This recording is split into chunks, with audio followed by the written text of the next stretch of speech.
From the Alvin and Rosalie Sarachek studio, PBS Kansas presents Kansas Week. A single day to set the direction of the state for the next 2 to 4 years. Election Day had its share of surprises and a little of the same old, same old. From the State House to the governor's office and beyond, what do the numbers and the names in the winners column mean for you? That's what we're talking about right now on Kansas Week.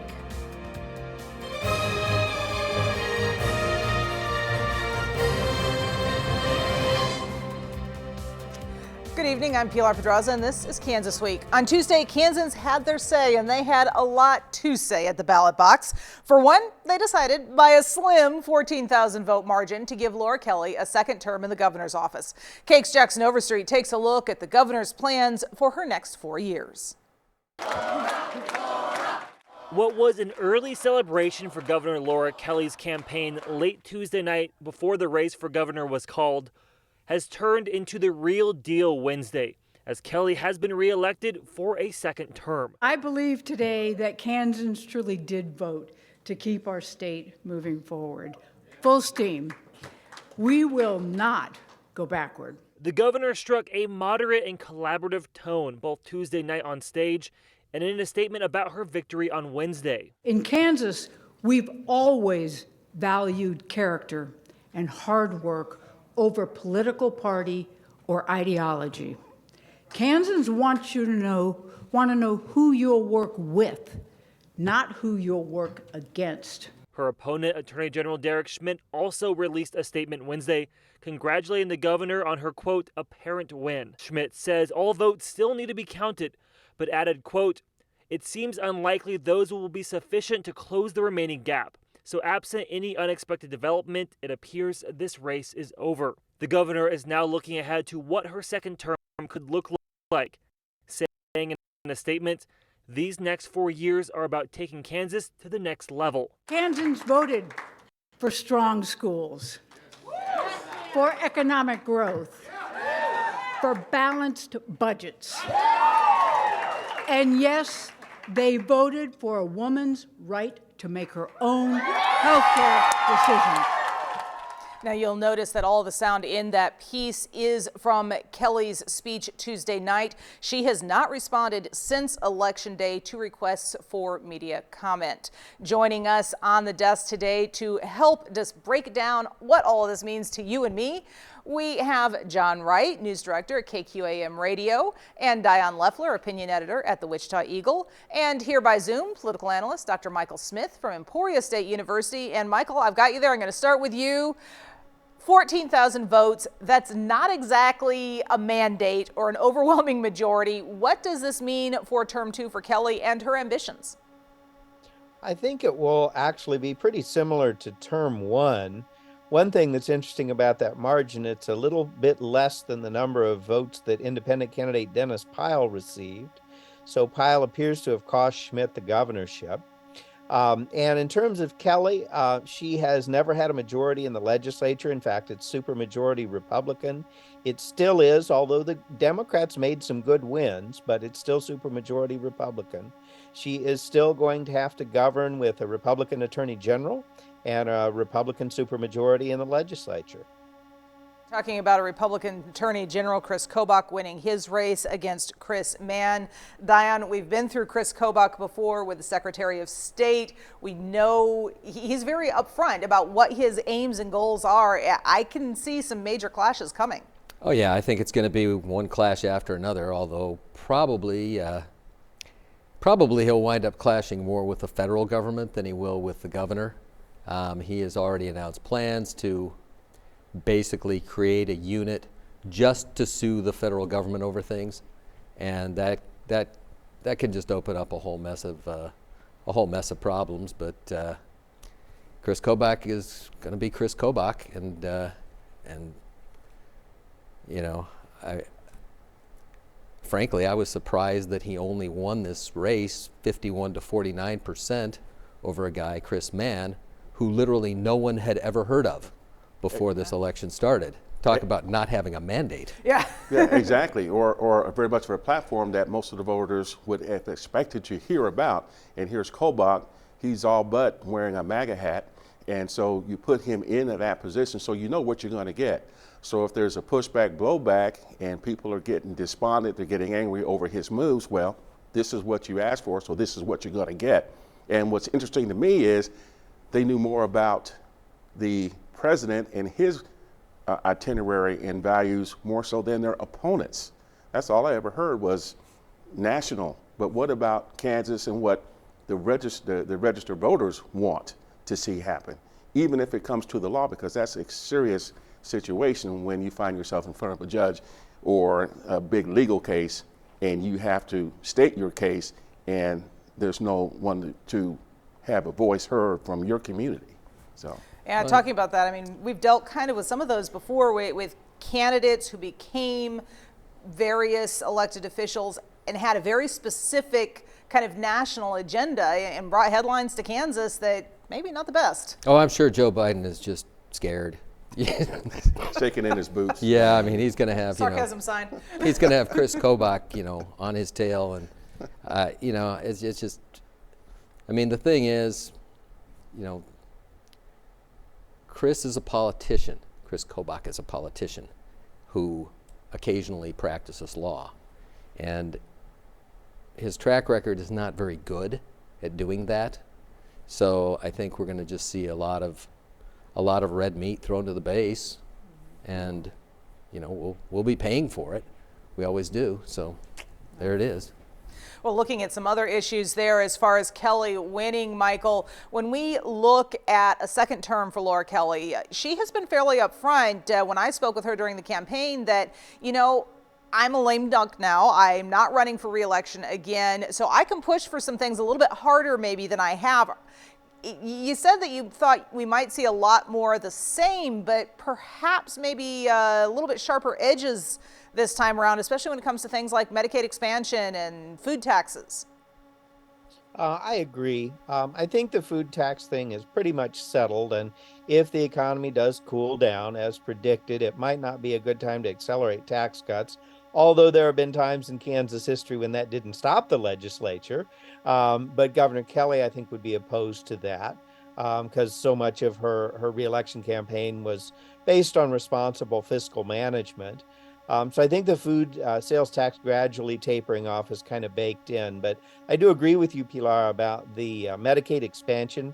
In her first campaign, that was a signature issue for her. She did not run on it this time, but it is a priority. And there are some, believe it or not, there are a few moderate Republicans left in the legislature. Not very many, not like back in the day, but there are a few, enough to build a coalition. And maybe they're not moderate on all issues, but they are supportive of Medicaid expansion, which benefits rural hospitals. And I do agree. I think that her first year of her next term, so her next year basically, will be the best shot. It's still a Hail Mary, but you got to try. I think she would be wise to take one more shot at Medicaid expansion, maybe also making sure voters realize that every state that borders Kansas, 3 of the 4 of which are red states, they all have Medicaid expansion. And the Kansas Speaks poll shows pretty solid support among a majority of Kansans for it. All right. And Kelly will continue to have to work across the aisle to get anything done in the legislature as Republicans preserved their supermajority in both the Kansas House and Senate.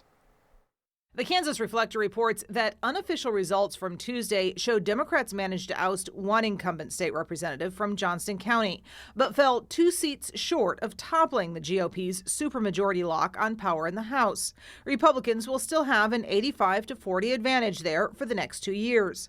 On the other side of the building in the Senate, Republicans will also maintain a 29-11 advantage over Democrats. There's only 1 Senate seat up for election this year. The entire Senate will be up for re-election in 2 years. A supermajority for Republicans means Democrats have to form alliances with moderate Republicans to get any legislation through to the governor's desk. It also gives Republicans total control over any proposed constitutional amendment, which requires a 2/3 majority vote in both the House and Senate. Well, the governor has boasted of working across the aisle, but she's also vetoed several pieces of legislation over the last several years. Not exactly an easy relationship, John. No, not at all. But here we go. Now we know as voters, if things go left with a supermajority, there's a clear-cut avenue to get to whoever voted against the electorate's wishes. They can't put it all on Governor Kelly. There's no supermajority of Democrats in either House or the Senate. So if things do not go the way, then there's going to be a referendum in a couple of years, although we have to wait 2 years. But there's going to be a clear-cut division on where the governor stands on her issues and where that legislature wants to drive Kansas. And I know one of the issues that has been mentioned several times, of course, being abortion rights. Mm-hmm. Yeah, I mean, the legislature is still going to try to, they're still going to try to regulate abortion out of existence. They won't be able to ban it as they would have had the Value of Them Both Amendment passed. Right. But they'll still try to make it as difficult to obtain as possible.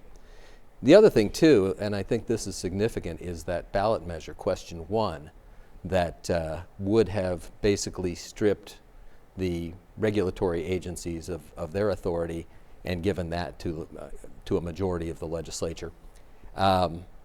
That is very close, but it looks like it's not going to pass. So I would expect that Governor Kelly's avenue to exercise power is going to be through the agencies, the state agencies. Mm-hmm. So that could factor into this very large too. Okay. The other thing too is, we have a race here in Wichita, Chuck Schmidt versus Sandy Pickert. Sandy Pickert, the Republican, is leading that race. She was leading by about 100 votes on election night, and now that's come down to about 36 votes. So in yesterday's update. Okay. So that might be, that's one to watch really closely. That's close enough that there's still enough votes out there that one could flip over. Interesting, interesting. And how conservative is this new legislature? I mean, Michael mentioned the moderates and the role that they play. We don't have as many as we did 5-6 years ago, but there are still moderates there. If they're a moderate, they need to make it known. Other than that, they're going to get behind the party. And if there's an extremist wing in there, not to say that Kansas is going in that direction, but if there's some there that wants to step into these shoes on the extreme side to push legislation, that's going to be a problem. So this is when legislators need to make their voices heard for those who are not there or those who they're representing. Now, if the people they're representing want these legislators to push in that direction, well, that's a whole nother issue. Yeah. So they're going to say, well, my constituents want this. This is the way I vote. So that's going to be their out when the re-election comes up. Yeah. Well, and the moderate wing of the party, of the Republican Party, and the Democrats don't have enough strength to pass legislation on their own. They used to. They could form a coalition and get something through. I think really the only place where this comes into play anymore is going to be with vetoes. That 3 or 4 votes you're going to need to get from Republicans to uphold, to keep them from overturning a veto. So I think that's going to be, for the last couple of years, that's what it's been, and I think that's going to be the way it is. Okay. That's how you govern from the middle. Yeah. And Michael, we saw one seat flip from Republican to Democrat over in Johnson County, but there's some thought that I've heard that, in the next couple of elections, we might see more of those races in Johnson County go blue. What do you think? I think it's possible. I think what I'm more confident in saying is that the districts that have become majority Democratic are not going to flip back to Republican. This was really an important election. It's a midterm, no presidential candidate on the ballot, no abortion rights on the ballot, except indirectly, the candidate stances, but it wasn't like August, and no Donald Trump on the ballot.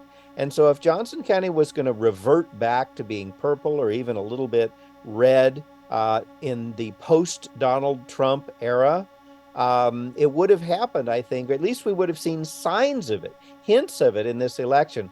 We didn't see any, and especially with Sharice David's surprise 10-point victory in a redrawn, more Republican district, it looks like Johnson County is going to be Democratic for a while.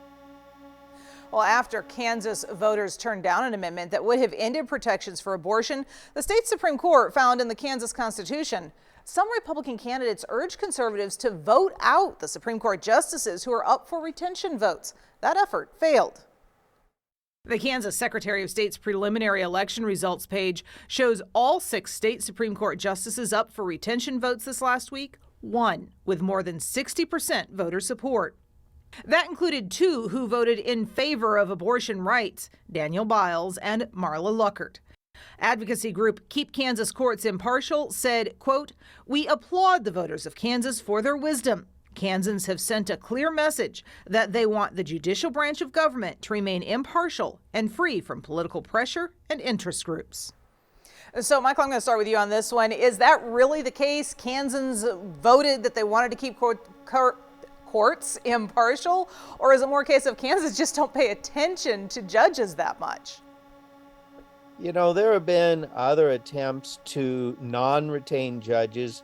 Former Governor Brownback did one. It was not successful. And let's not forget about that constitutional amendment that ended in a tie with just a teeny edge for no that would have also changed the balance of powers toward the legislature.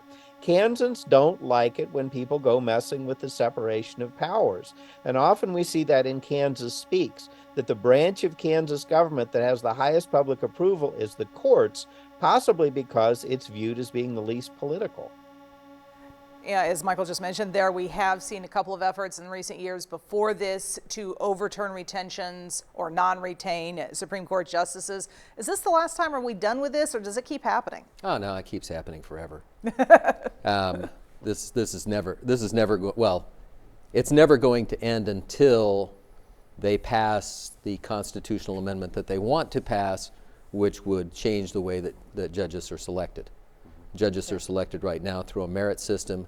It is very difficult for a governor of either party to pack the court with their own, with their own ideological, compatriots.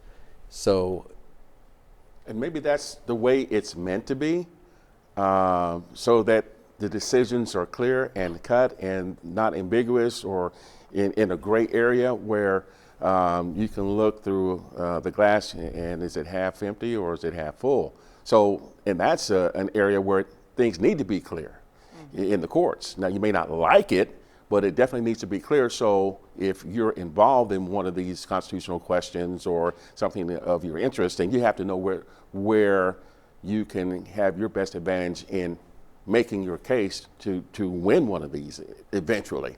But is it politically advantaged to have a judge in your corner, perhaps at the national level? But I don't see that at state level. All right.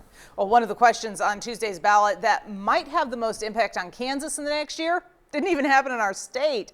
On Tuesday, Missouri voters approved the legalization of recreational marijuana over there.